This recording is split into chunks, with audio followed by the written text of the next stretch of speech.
To the families of those we've lost, to all who called them friends, to the students of this university, the public servants who are gathered here, the people of Tucson, and the people of Arizona.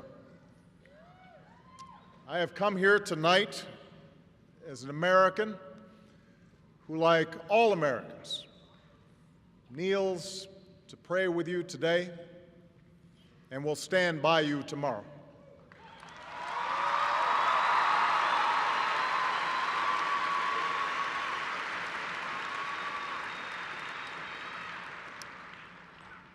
There is nothing I can say that will fill the sudden hole torn in your hearts. But know this,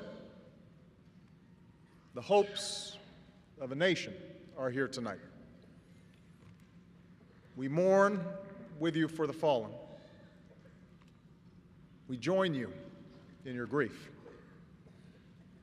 And we add our faith to yours that Representative Gabrielle Giffords and the other living victims of this tragedy will pull through.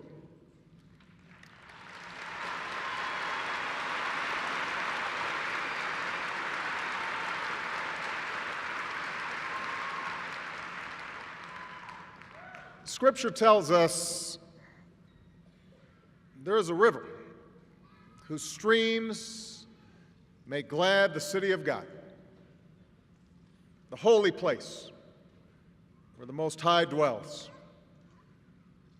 God is within her. She will not fall. God will help her at break of day.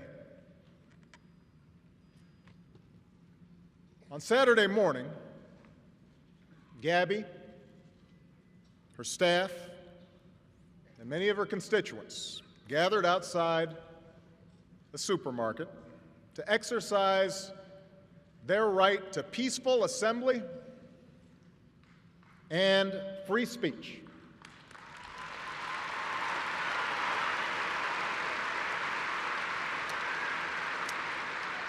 They were fulfilling a central tenet of the democracy envisioned by our founders. Representatives of the people answering questions to their constituents so as to carry their concerns back to our nation's capital. Gabby called it Congress on your corner, just an updated version of government of and by and for the people.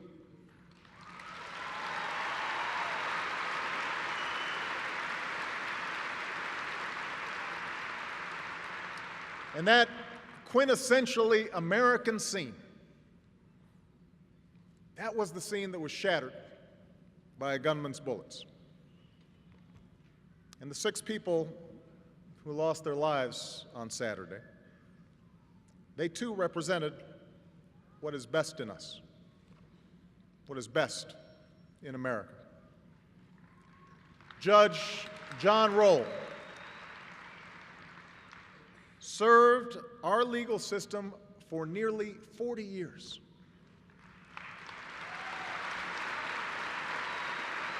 A graduate of this university and a graduate of this law school.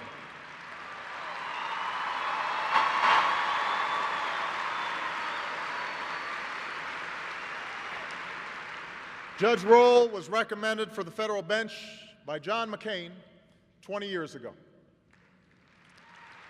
Appointed by President George H.W. Bush, and rose to become Arizona's chief federal judge. His colleagues described him as the hardest working judge within the Ninth Circuit. He was on his way back from attending Mass, as he did every day, when he decided to stop by and say hi to his representative. John is survived by his loving wife, Maureen, his 3 sons, and his 5 beautiful grandchildren.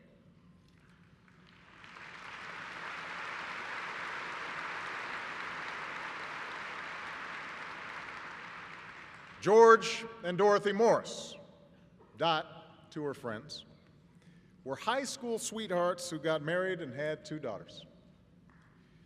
They did everything together, traveling the open road in their RV, enjoying what their friends called a 50-year honeymoon.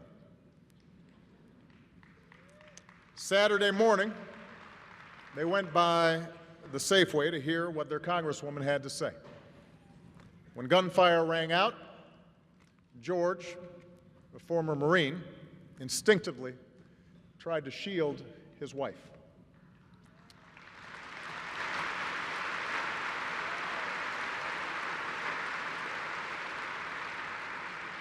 Both were shot. Dot passed away. A New Jersey native, Phyllis Schneck, retired to Tucson to beat the snow. But in the summer, she would return east, where her world revolved around her 3 children, her 7 grandchildren, and 2-year-old great-granddaughter. A gifted quilter, she'd often work under her favorite tree, or sometimes she'd sew aprons with the logos of the Jets and the Giants to give out at the church where she volunteered. A Republican, she took a liking to Gabby and wanted to get to know her better.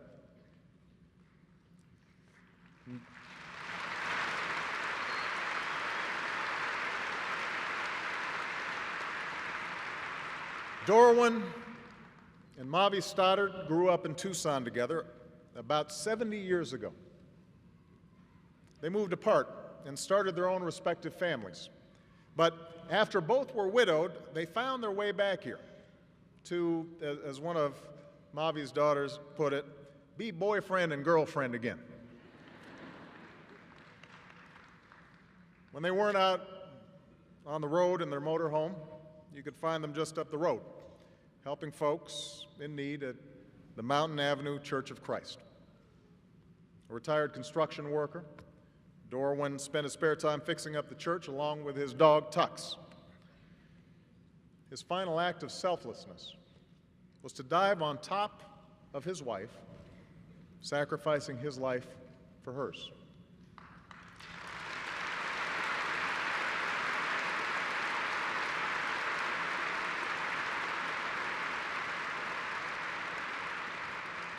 Everything Gabe Zimmerman did, he did with passion. But his true passion was helping people. As Gabby's outreach director, he made the cares of thousands of her constituents his own, seeing to it that seniors got the Medicare benefits that they had earned, that veterans got the medals and the care that they deserved, that government was working for ordinary folks. He died doing what he loved, talking with people and seeing how he could help. And Gabe is survived by his parents, Ross and Emily, his brother Ben, and his fiancée Kelly, who he planned to marry next year.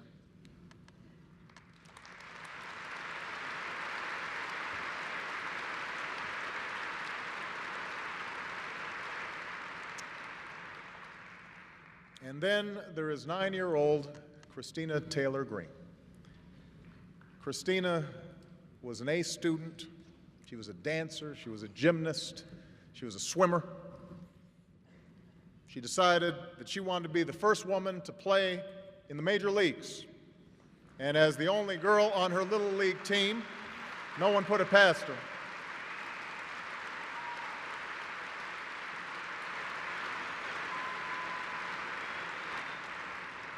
She showed an appreciation for life uncommon for a girl her age.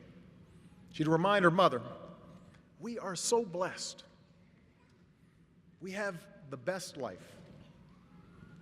And she'd pay those blessings back by participating in a charity that helped children who were less fortunate. Our hearts are broken by their sudden passing. Our hearts are broken. And yet, our hearts also have reason for fullness. Our hearts are full of hope and thanks for the 13 Americans who survived the shooting, including the Congresswoman many of them went to see on Saturday. I have just come from the University Medical Center, just a mile from here, where our friend Gabby courageously fights to recover, even as we speak. And I want to tell you, her husband Mark is here, and he allows me to share this with you. Right after we went to visit, a few minutes after we left her room and some of her colleagues from Congress were in the room, Gabby opened her eyes for the first time. Gabby opened her eyes for the first time.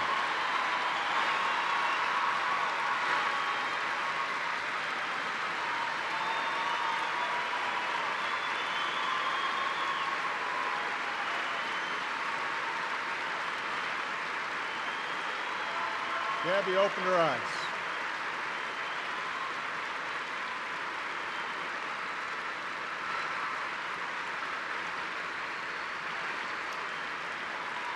Gabby opened her eyes, so I can tell you she knows we are here, she knows we love her, and she knows that we are rooting for her through what is undoubtedly going to be a difficult journey.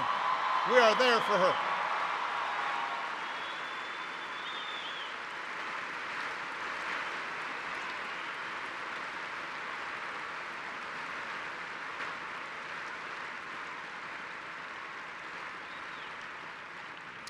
Our hearts are full of thanks for that good news, and our hearts are full of gratitude for those who saved others. We are grateful to Daniel Hernandez, a volunteer in Gabby's office. And Daniel, I'm sorry, you may deny it, but we've decided you are a hero because you ran through the chaos to minister to your boss and tended to her wounds and helped keep her alive.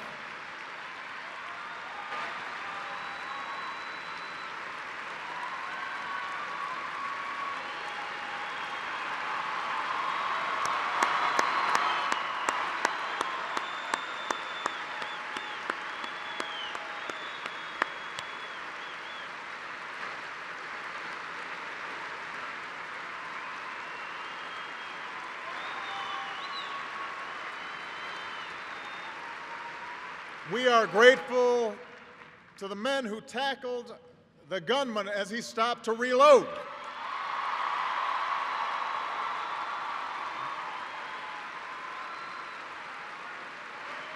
They're right over there.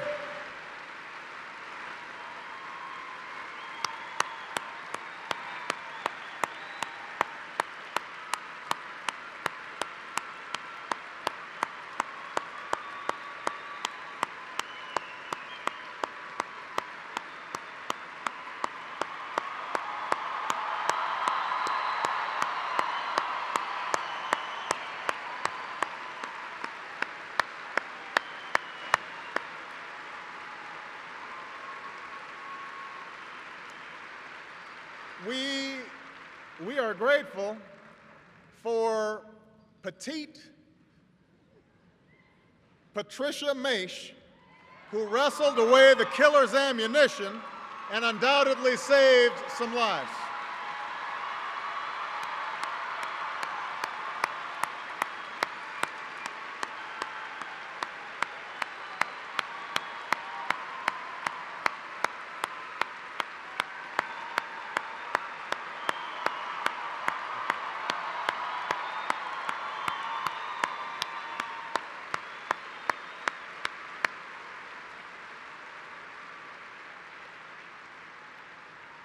And we are grateful for the doctors and nurses and first responders who worked wonders to heal those who'd been hurt. We are grateful to them.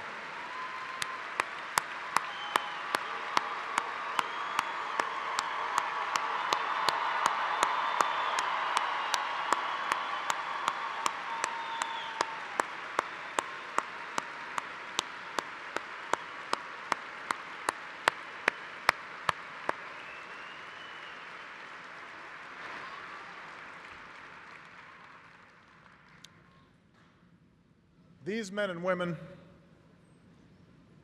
remind us that heroism is found not only on the fields of battle. They remind us that heroism does not require special training or physical strength. Heroism is here, in the hearts of so many of our fellow citizens, all around us, just waiting to be summoned, as it was on Saturday morning. Their actions, their selflessness, poses a challenge to each of us. It raises a question of what, beyond prayers and expressions of concern, is required of us going forward. How can we honor the fallen? How can we be true to their memory? You see, when a tragedy like this strikes, it is part of our nature to demand explanations, to try to impose some order on the chaos and make sense out of that which seems senseless. Already, we've seen a national conversation commence, not only about the motivations behind these killings, but about everything from the merits of gun safety laws to the adequacy of our mental health system. And much of this process of debating what might be done to prevent such tragedies in the future is an essential ingredient in our exercise of self-government. But at a time when our discourse has become so sharply polarized, at a time when we are far too eager to lay the blame for all that ails the world at the feet of those who happen to think differently than we do, it's important for us to pause for a moment and make sure that we're talking with each other in a way that heals, not in a way that wounds.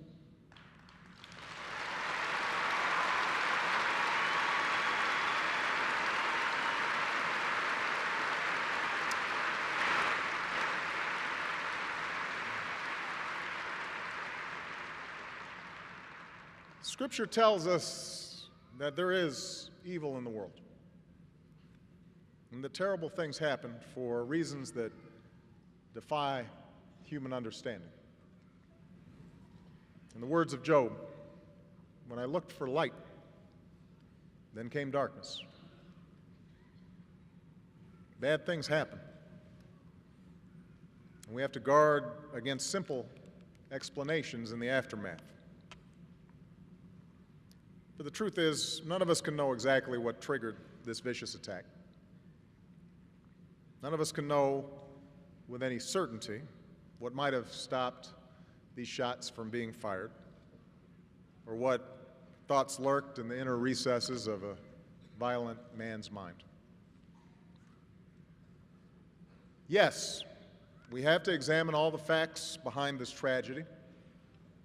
We cannot and will not be passive in the face of such violence. We should be willing to challenge old assumptions in order to lessen the prospects of such violence in the future.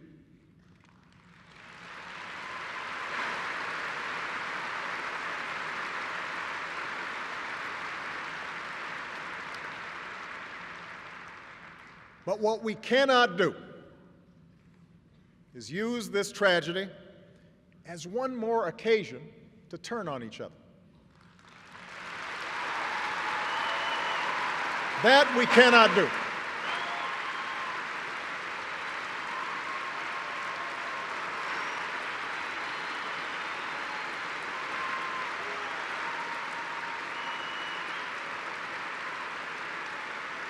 That we cannot do. As we discuss these issues, let each of us do so with a good dose of humility. Rather than pointing fingers or assigning blame, let's use this occasion to expand our moral imaginations, to listen to each other more carefully, to sharpen our instincts for empathy, and remind ourselves of all the ways that our hopes and dreams are bound together. After all,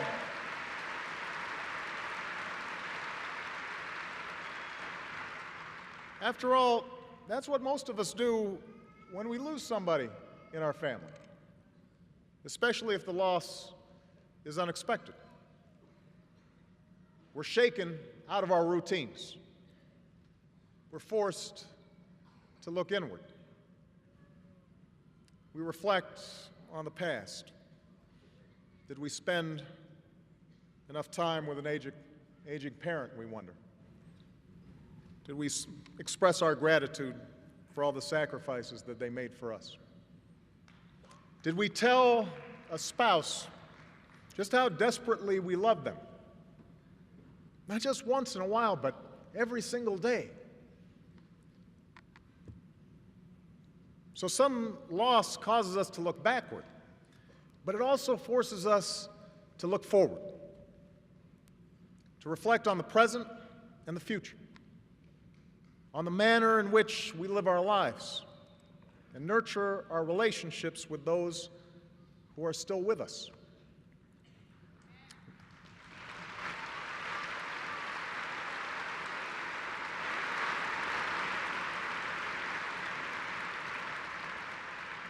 We may ask ourselves if we've shown enough kindness and generosity and compassion to the people in our lives. Perhaps we question whether we're doing right by our children or our community, whether our priorities are in order. We recognize our own mortality. And we are reminded that in the fleeting time we have on this earth, what matters is not wealth or status or power or fame, but rather how well we have loved and what small part we have played in making the lives of other people better.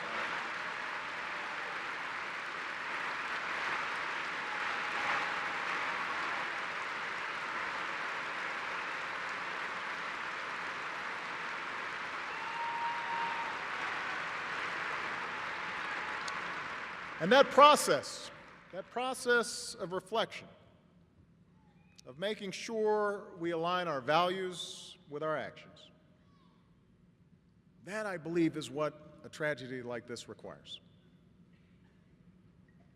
For those who were harmed, those who were killed, they are part of our family, an American family, 300 million strong.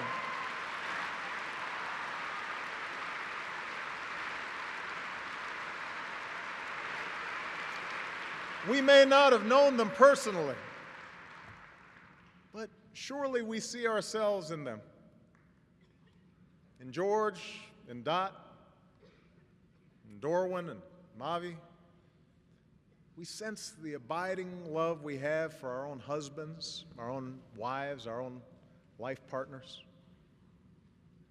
Phyllis, she's our mom, or our grandma. Gabe, our brother or son.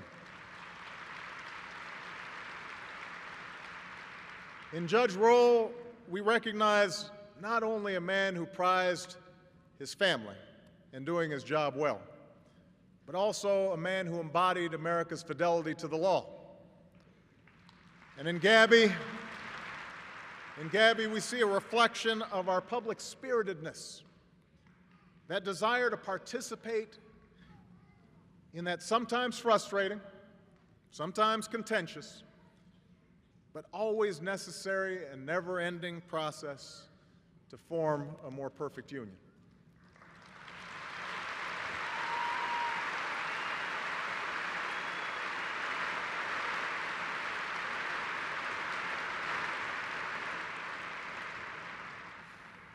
And in Christina, we see all of our children.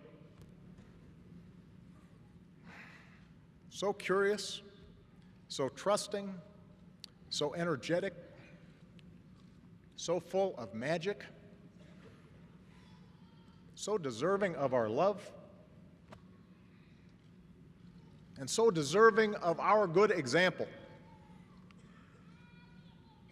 If this tragedy prompts reflection and debate, as it should, let's make sure it's worthy of those we have lost.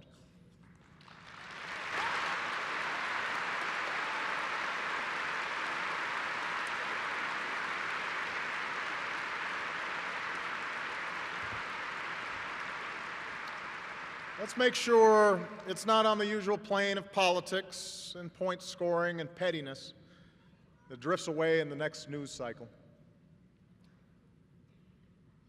The loss of these wonderful people should make every one of us strive to be better in our private lives, to be better friends and neighbors and coworkers and parents. And if, as has been discussed in recent days, their death helps usher in more civility in our public discourse, let us remember it is not because a simple lack of civility caused this tragedy. It did not.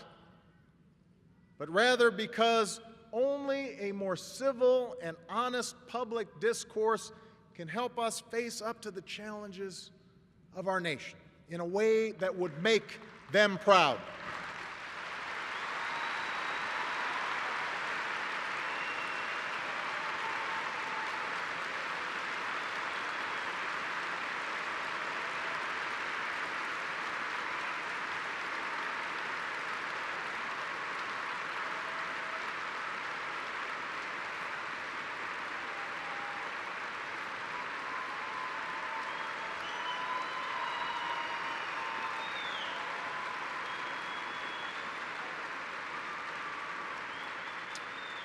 We should be civil because we want to live up to the example of public servants like John Roll and Gabby Giffords, who knew first and foremost that we are all Americans and that we can question each other's ideas without questioning each other's love of country, and that our task, working together, is to constantly widen the circle of our concern so that we bequeath the American dream to future generations.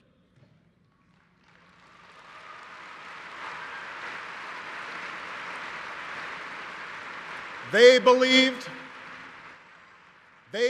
and I believe that we can be better. Those who died here, those who saved lives here,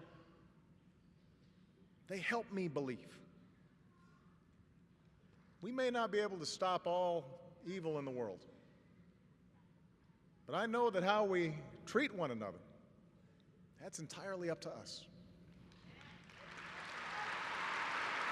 And I believe that for all our imperfections, we are full of decency and goodness, and that the forces that divide us are not as strong as those that unite us.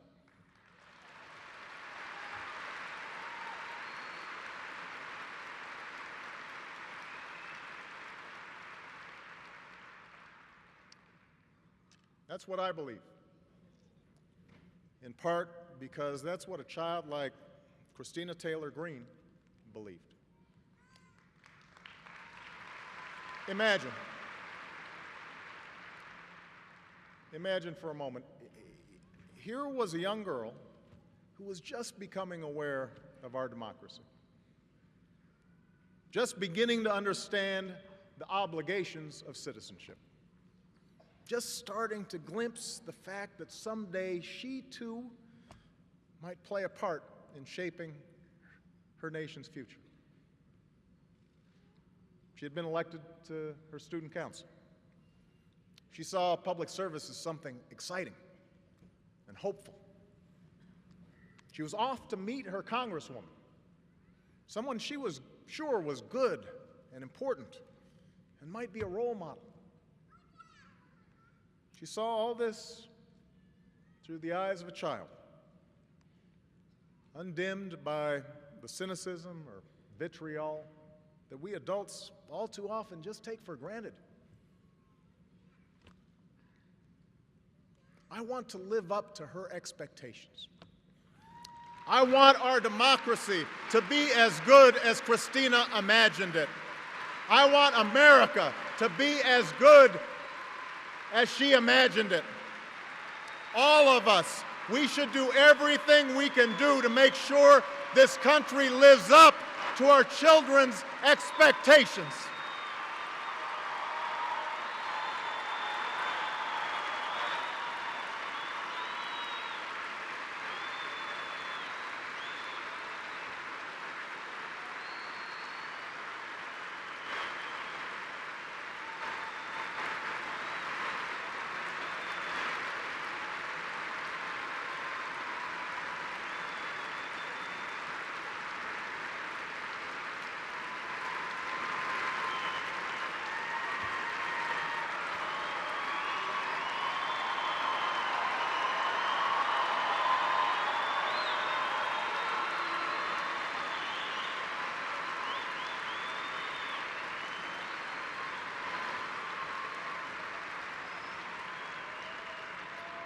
As has already been mentioned, Christina was given to us on September 11th, 2001, one of 50 babies born that day to be pictured in a book called Faces of Hope. On either side of her photo in that book were simple wishes for a child's life. I hope you help those in need, read one. I hope you know all the words to the national anthem and sing it with your hand over your heart. I hope you jump in rain puddles.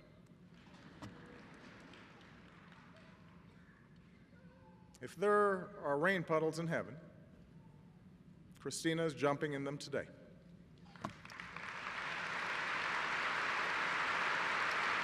And here on this earth,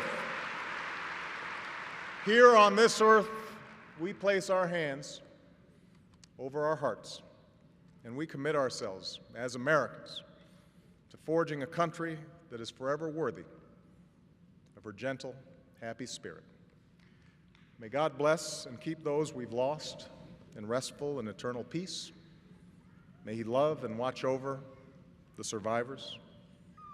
And may He bless the United States of America.